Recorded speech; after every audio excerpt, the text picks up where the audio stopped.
So this project is funded by the European Research Council under the European Union's Horizon 2020 Research and Innovations Program very generously. And what we are interested in is the transnational dimensions of Quran translation, mainly in the 20th and 21st centuries. So for example, here you can see an Amharic Quran translation that is being distributed in Addis Abeba, and which was produced by the Turkish Directorate of Religious Affairs. So this is one thing we're interested in. International, like actors who are located in a specific place, like the King Fahd Complex for Quran printing in Medina, or the Turkish Directorate of Religious Affairs, who are busy producing Quran translations for in many languages for audiences in all kinds of countries. But we are also interested in the global genealogies of translations, and I'm going to give you one example because it's just a case study from the project that might show you what I find so fascinating about this topic and what kinds of questions we are dealing with, and it's also my very personal favorite from among all the material we've worked on.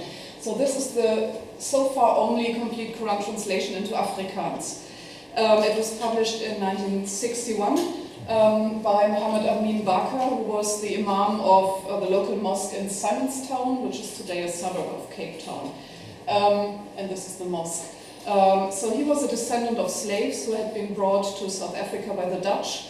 And actually, Afrikaans, from a European perspective, if you don't know much about South Africa, you probably think of it as a white language, a language that is spoken by the descendants of the Dutch colonizers. But actually, in the 19th century, it was considered mainly a language of the colored working classes, like especially the Malay Muslim population of the Cape province.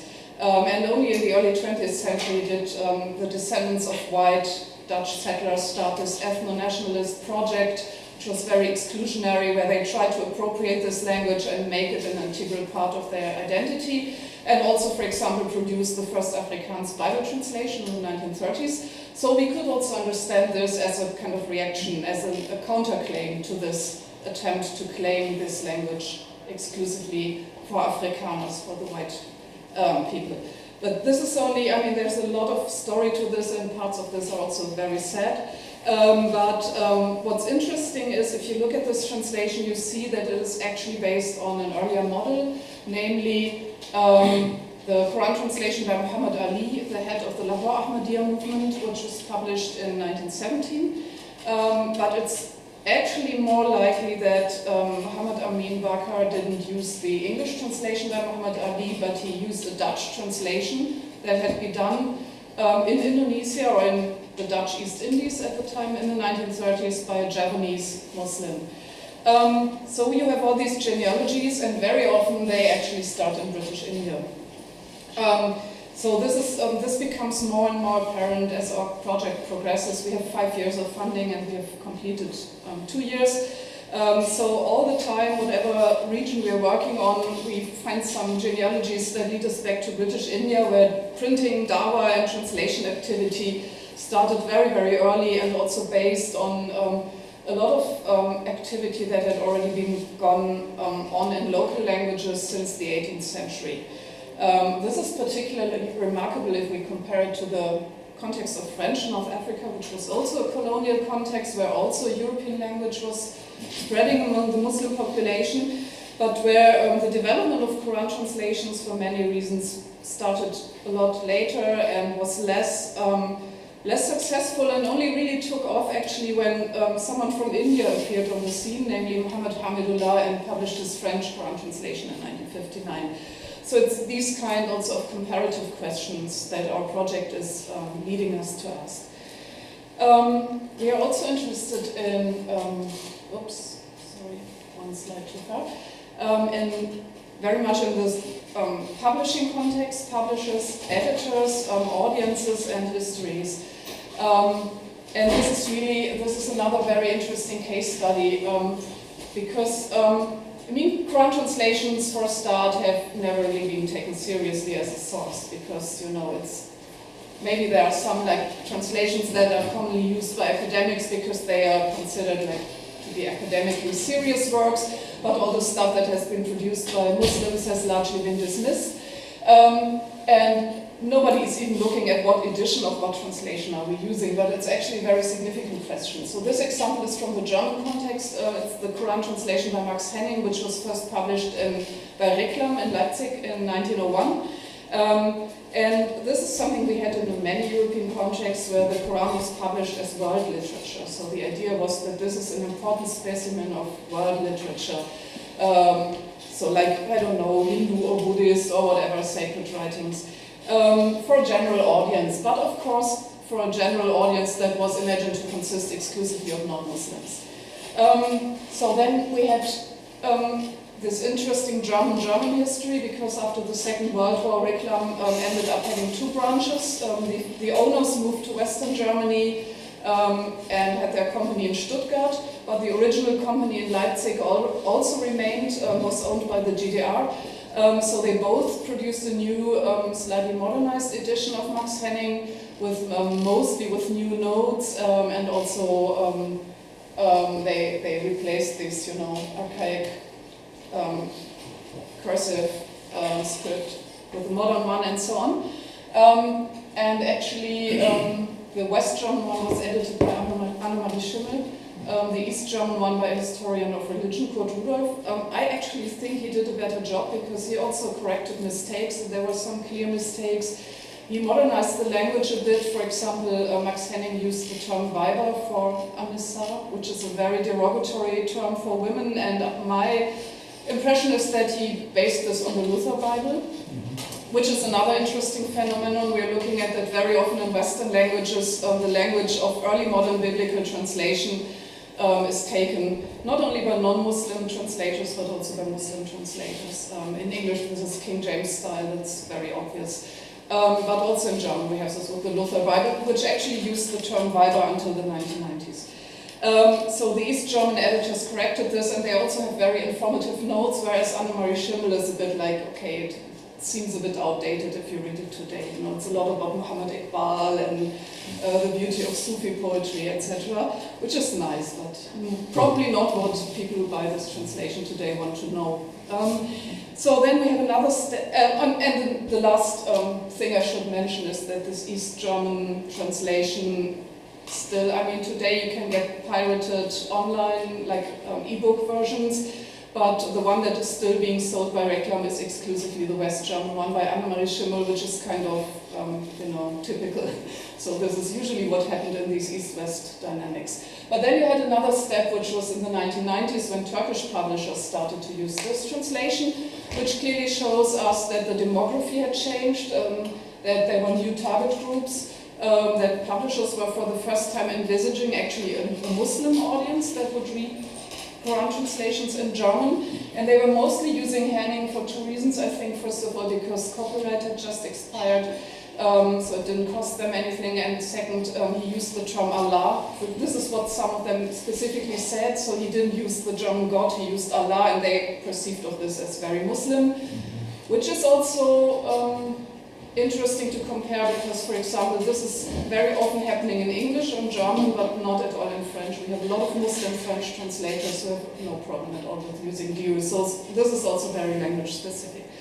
There were several Turkish editions, but one of them was actually done by a high-profile convert who gave it a very apologetic touch, so that Western culture is corrupt and decadent, etc., and we all need Islam to fight materialism, but also a lot of very apologetic revisions of this translation to make, Quran 434 and all these verses that could give readers a bad impression of Islam to make them appear more palatable. So this was just to give you an impression of some of the case studies we're looking at, and now to give you an idea of what the project as a whole is doing and how it's structured. So the first big area of research is concerned with transnational actors, like the ones I mentioned in the beginning, the Turkish Directorate of Religious Affairs, the King Fahd complex, but also missionary movements, starting with the Ahmadiyya, that was historically very, very influential, even if a lot of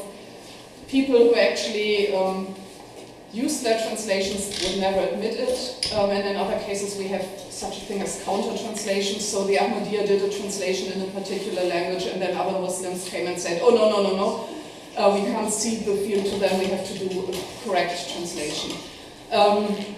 But also today we have a lot of other missionary movements. We have Salafi foundations, but we also have, for example, in Saudi Arabia, Darus Salam, or we have Wahiduddin Khan with his Good Word Foundation, who have published Quran translations into, I don't know, dozens of languages.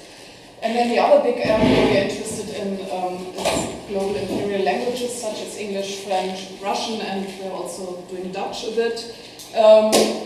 So the question here is what happens when these languages are spoken and used by large numbers of Muslims, and then they use these languages to translate the Quran, and they have to deal with the fact that, unlike Turkish or Persian, for example, these are languages with a Christian tradition. They don't have historically an Islamic vocabulary. So, for example, do you use the term prayer to translate salat, even though readers might understand prayer to mean something different from salat? Questions like these, or do you retain the term salat and risk readers not understanding what it's supposed to mean, or do you use something very complicated which then makes the Quran come across as a very technical and complicated text? So lots of choices to make, including the choice of a particular stylistic repertoire which might be based on biblical translation or not. And then we have another transnational dimension, which is the Islamic exegetical tradition, or traditions. There are actually, of course, different traditions that could be used by translators. They could use classical works of tafsir. They could also make use of modern reformist discourses, feminist exegesis, and so on. And a lot of this repertoire is global. So you will find translators all over the world saying we based our translation on Ibn Kathir.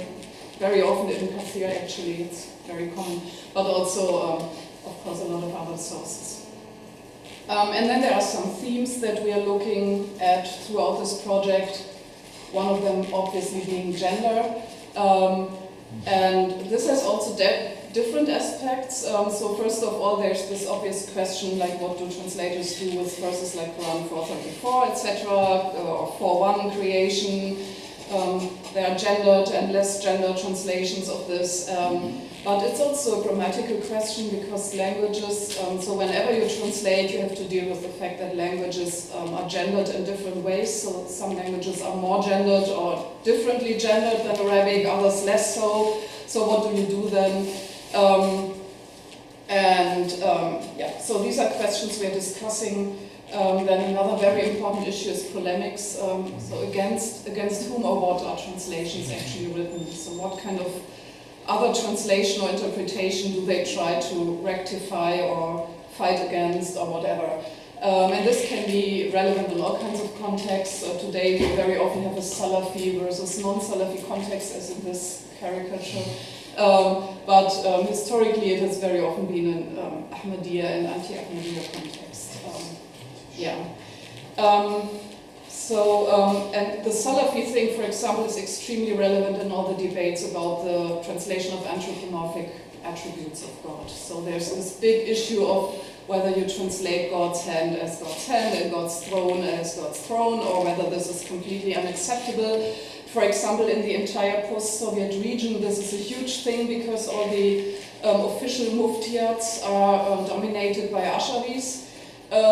Who say, no, you have to translate it metaphorically, otherwise you are a Salafi and you're a bad person, etc. So this is a very political thing, also because it tells you where the translator is kind of, what camp they are aligned with. And finally, the religious other. And this is one of the things that particularly characterize Quran translations in the modern period, I think, starting in British India, where it's very much obvious that the non-Muslim gaze and also the engagement with non-Muslims and their view on Islam is always present. You have all these colonial administrators, Orientalists, missionaries, who had also written commentaries on the Quran, which were then read by Muslims, and they were like, what's this? This is not our view of the Quran, and this is especially not our view of the Prophet, who was, of course, always, described as an impostor who kind of made this up and so on. But even today, this is very present, and it goes both ways. I think you can see in the editions of Max Henning that it's also become impossible for German Orientalists to write a Quran translation without envisaging a Muslim audience. This could be done 100 years ago. People were imagining that they were writing for other non-Muslims and they could write whatever, you know. Today, this doesn't work anymore. You know that, you know, society has changed and Muslims are going to read this, and on the other hand, Muslims who are publishing things also know that, especially in minority contexts, but even in countries like Indonesia, that there's a non-Muslim perspective, and they are reacting to this in a lot of different ways, of course. This is very obvious, for example, in the debates on the last verse of the Fatiha, Al-Maghdub alayhim wa-dhalun, and is it the Jews and the Christians, and do I mention it in this translation, and what do I do when, you know, everybody hates me because I mentioned it? So this is a very typical thing. So I'm going to jump across this. This is just an example of one particular Quran translations and all the places I could connect it to, and just a very quick glimpse at the team, which is a fantastic team, and I enjoy working with them very much. And it also includes, as an associate, Sahib Saeed, who was just talking in the other room before the coffee break. And last but not least, I would like to point you at our website, because this was a bit of corollary of the COVID pandemic. In the beginning, we were starting our work in May 2020, and we couldn't actually meet. So we were looking for ways to work together and to connect us without actually meeting. So we started doing a weekly feature, which is called Quran Translation of the Week, and I'm very proud to say that we are approaching, I think, episode 114, so we haven't missed one so far. And it's on all kinds of languages, English, Belarusian, Turkish, whatever.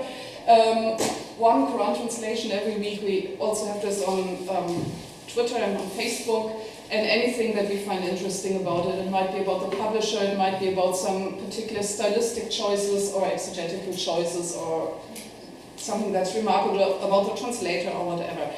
And so we are writing this to make it actually accessible to people who don't want to read academic articles. And we also have a YouTube channel, but Sarah is also already getting impatient, so I'll leave it with this. Thank you very much for